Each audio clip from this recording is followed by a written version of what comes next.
ಇದು ಸುಮಾರು ಎರಡು ಸೇರಿಸಿದ್ರೆ NDRF ನಾರ್ಮ್ಸ್ ಪ್ರಕಾರ ಕೊಡ್ತಕ್ಕಂಥದ್ದು ಮತ್ತು ನಾವು ಹೆಚ್ಚುವರಿಯಾಗಿ ಕೊಡ್ತಕ್ಕಂಥದ್ದು 20,000ಕ್ಕೂ ಹೆಚ್ಚು, ಸಾರಿ 2,000ಕ್ಕೂ ಹೆಚ್ಚು ಕೋಟಿ, 2,000ಕ್ಕೂ ಹೆಚ್ಚು ಕೋಟಿ,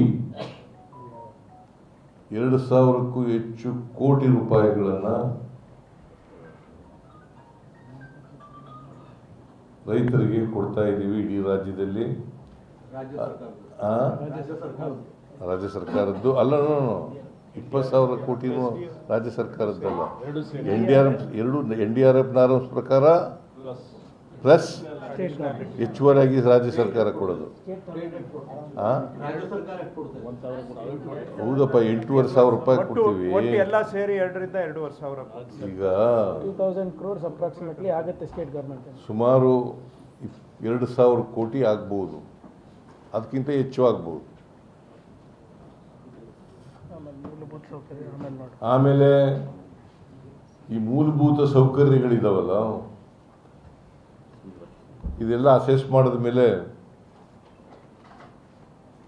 ಸೇತುವೆಗಳು, ಬ್ಯಾರೇಜ್ಗಳು, ರಸ್ತೆಗಳು, ಶಾಲೆಗಳು, ಅಂಗನವಾಡಿಗಳು, ಆಮೇಲೆ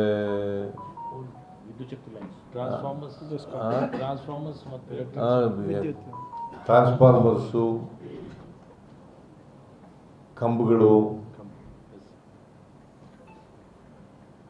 ಇವೆಲ್ಲ ಹೋಗಿದ್ದಾವೆ. ಎಲ್ಲ ಅಸೆಸ್ ಮಾಡಿದ ಮೇಲೆ ಏನು ಮಾಡಬೇಕು ಅಂತ ಒಂದು ಕೇಂದ್ರ ಸರ್ಕಾರಕ್ಕೆ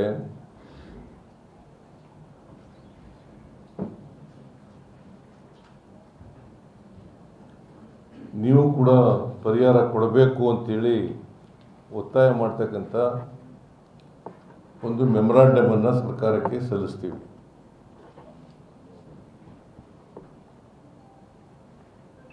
ಕೇಂದ್ರ ಸರ್ಕಾರಕ್ಕೆ ಇಂಥ ಪ್ರವಾಹ ಬಂದಾಗ ಕೇಂದ್ರ ಸರ್ಕಾರನೂ ಕೂಡ ಇದಕ್ಕೆ ಸ್ಪಂದಿಸಬೇಕಾಗ್ತದೆ.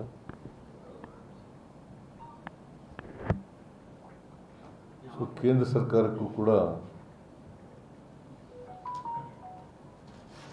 ನಾವು ಪರಿಹಾರ ಕೊಡಿ ಅಂತ ಒತ್ತಾಯ ಮಾಡ್ತಕ್ಕಂಥ ಕೆಲಸವನ್ನು ಪ್ರಧಾನಮಂತ್ರಿಗಳಿಗೆ, ಕೃಷಿ ಸಚಿವರಿಗೆ, ಫೈನಾನ್ಸ್ ಮಿನಿಸ್ಟ್ರಿಗೆ ಮತ್ತು ಹೋಮ್ ಮಿನಿಸ್ಟ್ರಿಗೆ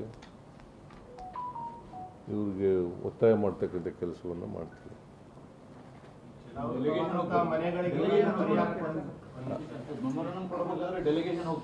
ಆಮೇಲೆ ಅಸೆಸ್ ಆಗಲಿ ಸರ್, ಆಮೇಲೆ ಅಸೆಸ್ ಮಾಡಲಿ.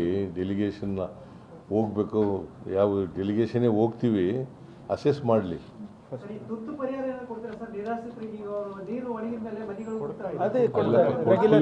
ಈಗಲೇ ಕೊಡಕ್ಕೆ ತಯಾರಾಗಿದ್ದೀವಿ. ಪ್ರೊಸೆಸ್ ಇದೆ, ಇದಾಗಬೇಕಲ್ಲ, ಸರ್ವೆ ಆಗಬೇಕಲ್ವೇನಪ್ಪ.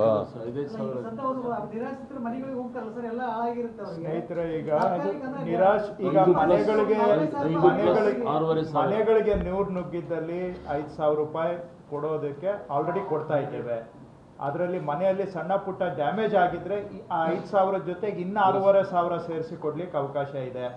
ಇದನ್ನ ಹೊರತುಪಡಿಸಿ ಅವರು ನಮ್ಮ ಆರೈಕೆ ಕೇಂದ್ರಕ್ಕೆ ಬಂದ್ರೆ ಅಲ್ಲಿ ಊಟ, ವಸತಿ, ಉಪಚಾರ ಎಲ್ಲ ಖರ್ಚು ವೆಚ್ಚಗಳನ್ನ ಸರ್ಕಾರನೇ ಭರಿಸ್ತಾ ಇದೆ. ಆಲ್ರೆಡಿ ಇದೆಲ್ಲ ನಡೀತಾ ಇದೆ.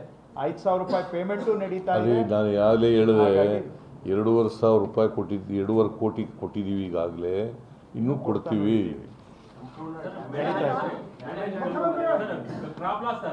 ಕಲಬುರಗಿಯಲ್ಲಿ 9 ಲಕ್ಷ ಹೆಕ್ಟೇರ್ ಮುಂಗಾರಾಗಿದೆ. ಅದರ 50% ಹಿಡಿದ್ರೆ 4.5 ಲಕ್ಷ ಹೆಕ್ಟೇರ್ ಲಾಸ್ ಕಲಬುರಗಿಯಲ್ಲಿ ಆಗಿರ್ತದೆ.